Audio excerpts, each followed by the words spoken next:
Super ಆಗಿರೋ ಪುಡಿ ಮಸಾಲೆ ದೋಸೆ ಮತ್ತು ಸೆಟ್ ದೋಸೆ ಮಾಡೋಣ ಇವತ್ತು. ಯಾಕೆಂದರೆ ಒಂದೇ ಹಿಟ್ಟಲ್ಲಿ 2 ದೋಸೆನೂ ಮಾಡ್ಬೋದು, ತುಂಬ ಚೆನ್ನಾಗಿರುತ್ತೆ. ಬೆಣ್ಣೆ ದೋಸೆ ನೋಡಿ ಎಷ್ಟು ಚೆನ್ನಾಗಿದೆ. ಸಾಮಾನ್ಯ ದೋಸೆ ಹಿಟ್ಟಿಗೆ ರುಬ್ಬಿಟ್ಟಿರ್ತೀವಲ್ಲ ಹಿಟ್ಟು ನೋಡಿ ಎಷ್ಟು ಚೆನ್ನಾಗಿದೆ, ತುಂಬ ಚೆನ್ನಾಗಿ ಹುದುಗ್ ಬಂದಿದೆ. ಈ ಥರ ಹಿಟ್ಟು ರೆಡಿ ಇದ್ದಾಗ ಗರಿ ಗರಿಯಾದ ಮಸಾಲೆ ದೋಸೆ ಮಾಡಬೇಕು ಅಂದರೆ ಹಿಟ್ಟು ಸ್ವಲ್ಪ ಗಟ್ಟಿ ಇರಬೇಕು. ಗಟ್ಟಿ ಹಿಟ್ಟು ಇದ್ದಾಗ ಮಸಾಲೆ ದೋಸೆ ತುಂಬ ಚೆನ್ನಾಗಿ ಬರುತ್ತೆ, ಕ್ರಿಸ್ಪಿಯಾಗಿ ಚೆನ್ನಾಗಿ ಬರುತ್ತೆ.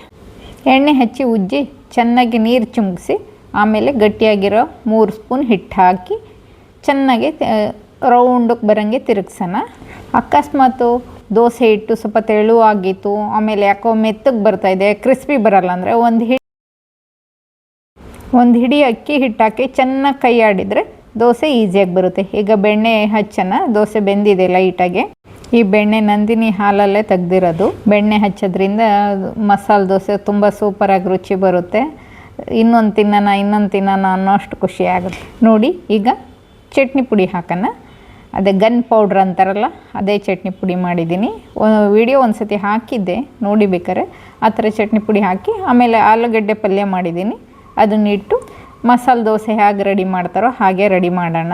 ದೋಸೆ ಹಿಟ್ಟು ರೆಡಿ ಮಾಡಿ ಇಟ್ಟರೆ 2 ದಿನ ತಿಂಡಿ ಮಾಡೋ ಸಮಸ್ಯೆ ಬರಲ್ಲ. ಯಾಕೆಂದರೆ ಒಂದಿನ ಮಸಾಲೆ ದೋಸೆ ಮಾಡ್ಬೋದು, ಒಂದಿನ ಬಿಟ್ಟು ಇನ್ನೊಂದು ದಿನ ಸೆಟ್ ದೋಸೆ ಮಾಡಬಹುದು.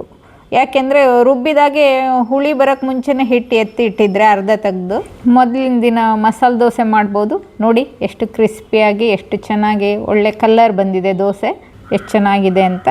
ಈ ಥರ ದೋಸೆ ಮಾಡಿದರೆ ಮಕ್ಕಳು ತುಂಬ ಇಷ್ಟಪಟ್ಟು ತಿಂತಾರೆ ಅಲ್ವಾ.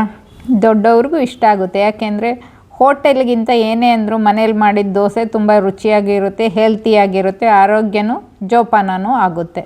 ಮಸಾಲ ಪುಡಿ ದೋಸೆನ ಕಾಯಿ ಚಟ್ನಿ ಮತ್ತು ಟೊಮೊಟೊ ಚಟ್ನಿ ಜೊತೆ ಸರ್ವ್ ಮಾಡಿದ್ದೀನಿ. ನೀವು ಟ್ರೈ ಮಾಡಿ ಒಂದು ಸತಿ ಹೇಗಿತ್ತು ಅಂತ ಹೇಳಿ.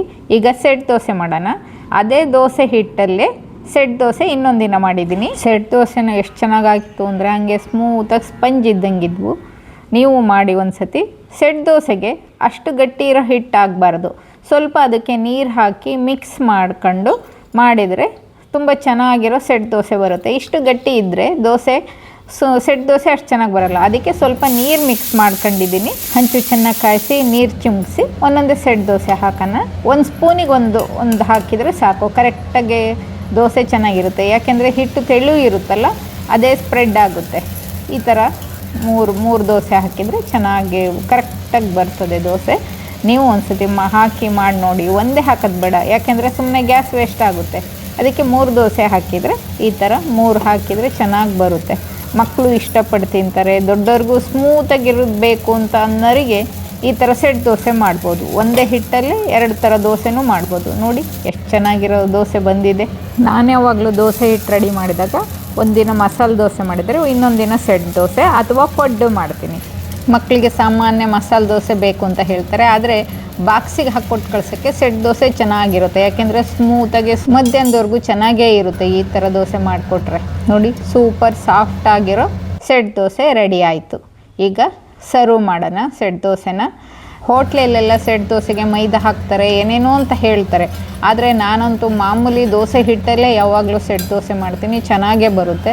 ನೀವು ಒಂದು ಸತಿ ಟ್ರೈ ಮಾಡಿ ನೋಡಿ ಎಷ್ಟು ಚೆನ್ನಾಗಿ ಬಂದಿದೆ ಅಂತ. 2ನೇ ರೌಂಡ್ ಅಂತೂ ಇನ್ನೂ ಚೆನ್ನಾಗಿ ಬರುತ್ತೆ. ಯಾವಾಗಲೂ ಚೆನ್ನಾಗಿ ಹಂಚು ಕಾದಿರುತ್ತಲ್ಲ, ನೋಡಿ ಎಷ್ಟು ಚೆನ್ನಾಗಿದೆ ದೋಸೆ ಅಂತ. ಸೂಪರ್ ಸಾಫ್ಟ್ ಆಗಿರೋ ಸೆಟ್ ದೋಸೆ ರೆಡಿ.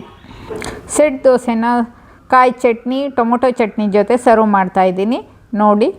ನಾನು ಸೆಟ್ ದೋಸೆ ಮಾಡಿದ್ದು ನಿಮಗೆ ಇಷ್ಟ ಆಗಿದ್ದಲ್ಲಿ ಸಬ್ಸ್ಕ್ರೈಬ್ ಮಾಡಿ, ಶೇರ್ ಮಾಡಿ, ಲೈಕ್ ಮಾಡಿ, ಕಾಮೆಂಟ್ ಮಾಡಿ. ಇಲ್ಲಿವರೆಗೂ ನನ್ನ ವಿಡಿಯೋ ನೋಡಿದ್ದಕ್ಕೆ ಧನ್ಯವಾದಗಳು.